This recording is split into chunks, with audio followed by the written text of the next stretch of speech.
Incident అవ్వలేదు. And నేనేదో ఇర్రెస్పాన్సిబుల్గా థియేటర్కి వెళ్ళిపోయాను, పర్మిషన్ లేకుండా వెళ్ళిపోయాను అనేది అబ్సల్యూట్లీ ఫాల్స్ ఇన్ఫర్మేషన్. అలాంటిది ఏమీ లేదు. థియేటర్ వాళ్ళు పర్మిషన్ సార్ట్అవుట్ చేసుకున్నారని చెప్పి మేము అక్కడికి వెళ్ళాం. అక్కడికి వెళ్తే పోలీసులే క్లియర్ చేస్తున్నారు అక్కడ. So it is understood that everything is sorted. నేను వాళ్ళ డైరెక్షన్లోనే వెళ్తున్నాను. అండ్ ఏంటి ఒకవేళ నిజంగా పర్మిషన్ లేకపోయి ఉంటే చాలాసార్లు వాళ్ళు చెప్తారు, సార్ మీ పర్మిషన్ లేదంటే మేము రెండట్టు వెళ్ళిపోతాం. వాళ్ళే క్లియర్ చేసి ముందుకు రమ్మంటూ ఉంటే పర్మిషన్ ఉందనుకునే కదా మేము ముందుకు వెళ్తూ ఉంటాం in that flow of things.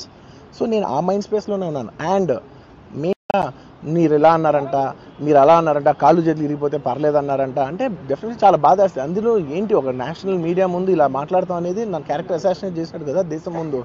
అరే నేను కష్టపడిందే ఈ 3 ఏళ్ళు తెలుగు వాళ్ళకి. నా ఆడియో ఫంక్షన్ చూడండి నేనేమన్నాను, నా సినిమా చూడండి అది అన్నాను, నేనేమన్నాను, అరే మన తెలుగు వాళ్ళు పరువు తీసి ఎక్కడో నిలబెడదామని ఒక అటెంప్ట్తో చేశాను. అలాంటిది నేను అంత ప్యూర్ ఇంటెన్షన్తో చేస్తే నేను ఇలా చేశాను అలా చేశాను, నా మీద ఫాల్స్ ఎలిగేషన్ నాకు ఎంత బాధ వేస్తుంది.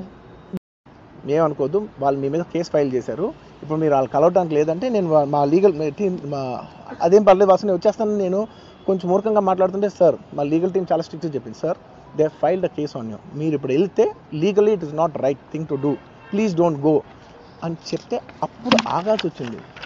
సార్ నాకు ఒక్కటే విషయం చెప్తా సార్, ఎవరో వైజాగ్లో చనిపోతేనో లేకపోతే చనిపోతున్నారంటేనో, లేదంటే విజయవాడలో చనిపోతున్నారంటే ఒక పెద్ద ఆవిడ అంటేనో, లేదంటే చిరంజీవి గారి ఫ్యాన్స్ మన నూర్బాయ్ లాంటి వాళ్ళు, లేదంటే కళ్యాణ్ గారి ఫ్యాన్స్ మన ఎవరో అంటేనే వాళ్ళందరికీ నేను వెళ్ళి పర్సనల్గా సార్ ఇక్కడి నుంచి విజయవాడ వెళ్ళాను సార్ ఎవరినో కలవటానికి, ఒక లేడీని, ఒక వైజాగ్ వెళ్ళాను ఇక్కడి నుంచి ఎక్కడో ఉప్పలు ఉంటే ఎక్కడో దాటి ఉంటే ఎక్కడికో వెళ్ళాను. అలాంటిది నా ఓన్ ఫ్యాన్స్, నాకు నా ఫ్యాన్స్ అంటే ఎంత ఇష్టం మీ అందరికీ తెలుసు.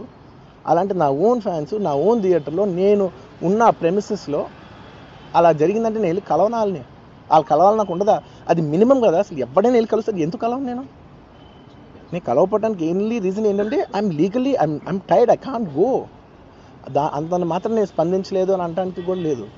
సో నాకు ఏం చేయాలో తెలియక నెక్స్ట్ డే సరే వాసు మనం వెళ్ళకపోతే బాగోదు, ఏం చేయాలో తెలియక అప్పటికప్పుడు ఒక వీడియో పెట్టా. ఎందుకంటే నేను కూడా షాక్లో ఉన్నా. I'm having a few hourly updates about what's happening with the kid. ఆ అబ్బాయి శ్రీతేజ్కి ఎవ్రీ ఫ్యూ అవర్స్కి ఏమవుతుంది అప్డేట్లో ఉన్నాను. గుడ్ థింగ్ ఏంటంటే తను బాగున్నాడు, లైట్లైట్లో కదులుతున్నాడు, he's progressing, this good thing that's are happening. ఇన్ని మిస్ హ్యాప్స్లో అదొక్కటి ఆనందపడగలిగిన విషయం.